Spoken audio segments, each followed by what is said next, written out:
A salvação vem pela fé. A fé está no crer. O crer está no conhecer, no saber, no entendimento, na mentalidade, na consciência humana. Essa consciência é disturbada nas palavras.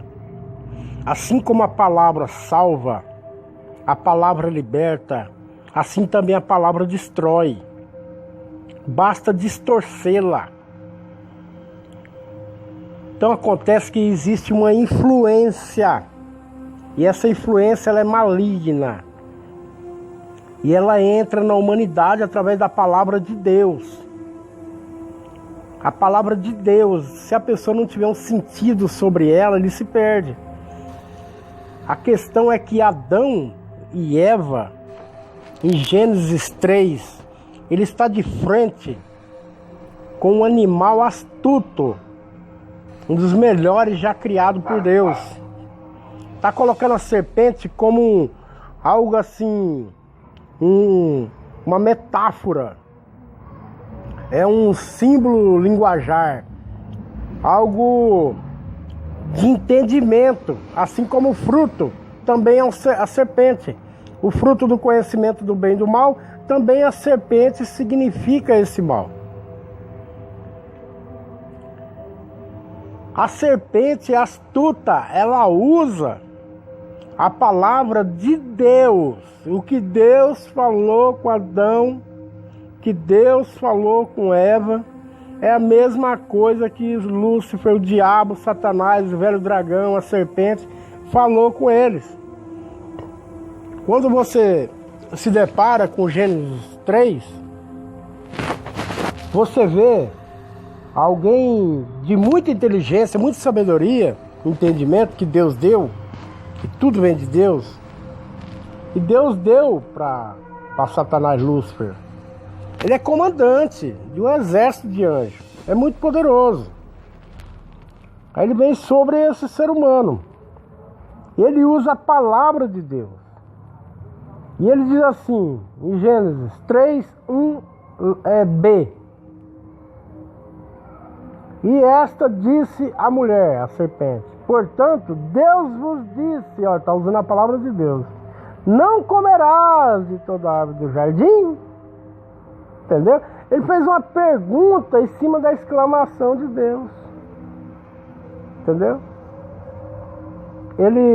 Uma exclamação em cima do interrogativo. Porque Deus interrogou, uma interrogativa. Uma palavra imperialista. Deus disse, não comerás. Aí o diabo falou assim, não comerás a árvore do jardim? Deus não disse isso para você, não comerás? Então a mulher respondeu à serpente, do fruto das árvores do jardim podemos comer, mas do fruto da árvore que está no meio do jardim, disse Deus, dela não comereis. Está aqui no 3, tá? No 3b diz assim, dele não comereis, nem nele tocareis, disse Deus. Isso a Eva está falando para a serpente. E finalizando o verso 3 do capítulo 3, diz assim, para que não morrereis. A Eva está conversando aqui com o diabo. Então a serpente disse à mulher, certamente não comereis. Ó, ele confirmou, não come não. Por quê? Porque Deus sabe que no dia em que dela comerem, serão abertos vossos olhos. Aí você vê a mesma coisa lá em Pedro. Pedro com Jesus. Quando Jesus disse para Deus, quando Jesus disse para Pedro, que é chegada a hora que o Filho do Homem terá que partir, vai morrer, Pedro disse que não, Senhor. E Jesus disse para Pedro, afasta de mim, Satanás. Quem é tu para cogitar a coisa do meu Pai? Você entendeu? Então, sabe, o Satanás ele é astuto. Quando ele pega Jesus e leva lá em cima do templo,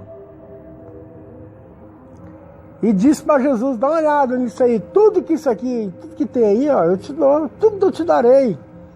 Basta se prostrar, basta me adorar, pronto, é seu.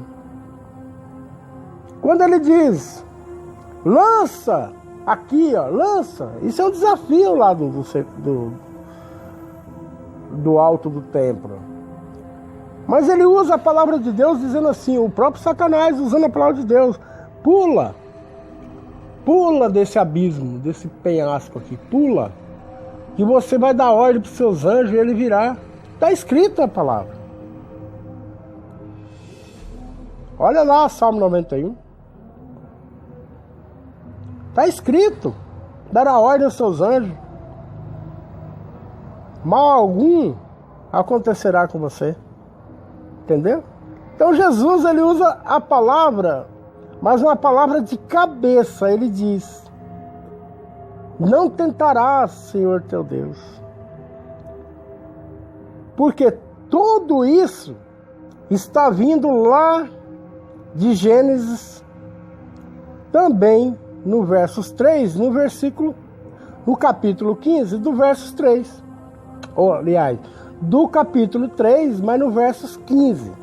Capítulo 3, no versículo 15 de Gênesis. Que essa descendência de Adão e Eva pisaria na cabeça do Satanás e do diabo. Vai dando pausa no áudio, dá uma pausa e dá uma refletida, vai lá na sua Bíblia, dá uma analisada para você conferir, vai conferindo. Então o diabo usa a palavra de Deus. Então Deus passou 450 anos sem falar com a tribo de Israel. A pausa de Deus é em Malaquias. Parou em Malaquias. 450 anos depois vem Jesus. Trazendo o quê? As boas novas da salvação. Mas não, a pessoa volta lá em Moisés. Aí é preciso o quê? Que Jesus chama um mestre da lei, um doutor da lei, que é Paulo, para discernir ou diferenciar entre o que é lei, que é um castigo declarado por Paulo em Gálatas 3:10. Por quê? Porque a lei é santa e pura. Quem cumpre? Aí ele vem também a esclarecer, lá em Gálatas também, ele vem dizendo.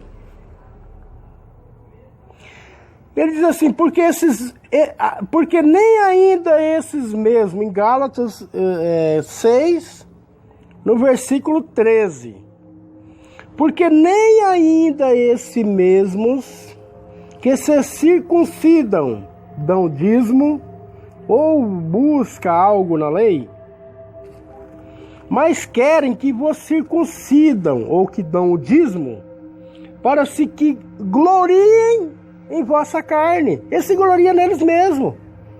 Eles não estão, por exemplo, pedindo para que você cumpra as ordenanças de Deus. Porque se eles quisessem que você cumprisse as ordenanças de Deus, eles olhavam Gálatas 3:10 e olhavam lá, porque nada pode ser passado em branco sem ser observado na lei.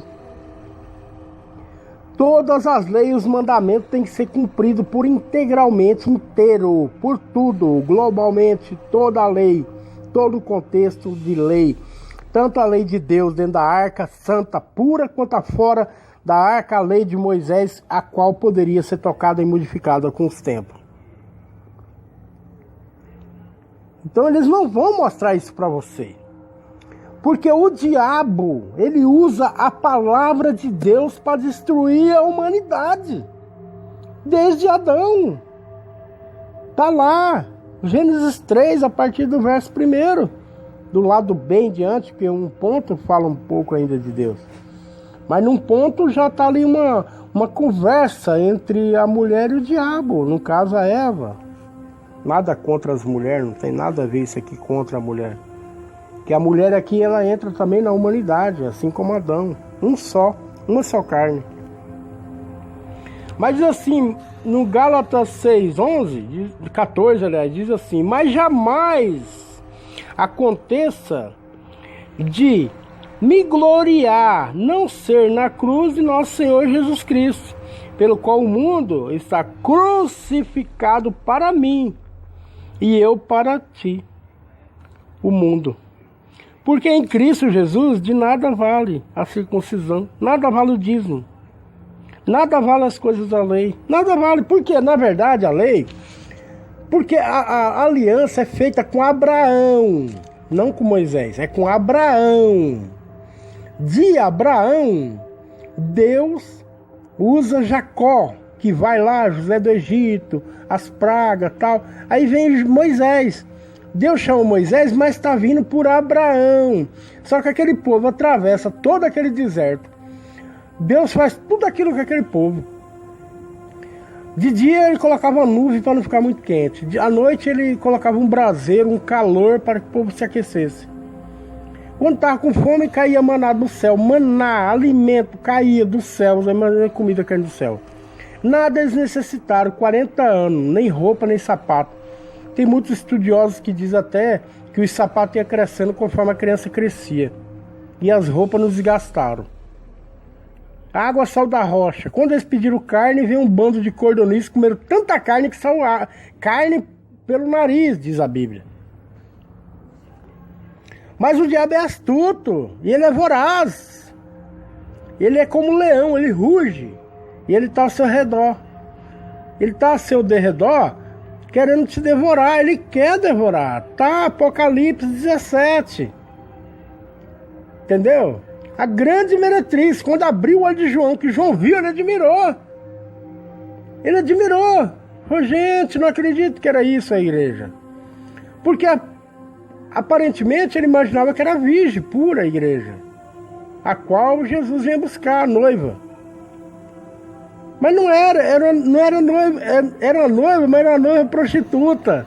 Prostituta significa misturada, contaminada, não tem um alimento puro. Não usa da sabedoria das palavras de Deus, porque Deus é um contexto integral, biblicamente falando, de Gênesis e Apocalipse. É um entendimento, a salvação ela é um entendimento. A salvação não está numa denominação, numa igreja, numa placa, não está num grupo de pessoas. A salvação é um contexto geral, humano, de toda a humanidade. Por isso Jesus diz que a prostituta vai proceder, vai entrar na frente da salvação. Olha lá Raabe, na linhagem de Jesus. Como Jesus trabalhou com prostituta. Ele está colocando que a prostituta ela vai ser mais útil para Deus, a questão de coração, do que alguém que fica ajoelhado em vigília, em monte, oração, igual um louco desesperado. Aí no outro dia cedo ele fala: aquela igreja não presta, aquele povo não conversa, aquela pessoa não quero saber de perto de mim, isso aqui. Ele faz acepção de pessoas. Que igreja que você é, irmão? Primeira pergunta. Que igreja que você é? Sou da Deus Amor. Vixe, sai fora. Davi Miranda, não quero ver. Que igreja que você é, irmão? Eu sou da Testemunha de Jeová. Deus me livre, Testemunha de Jeová tem um sangue. Que igreja você é, irmão?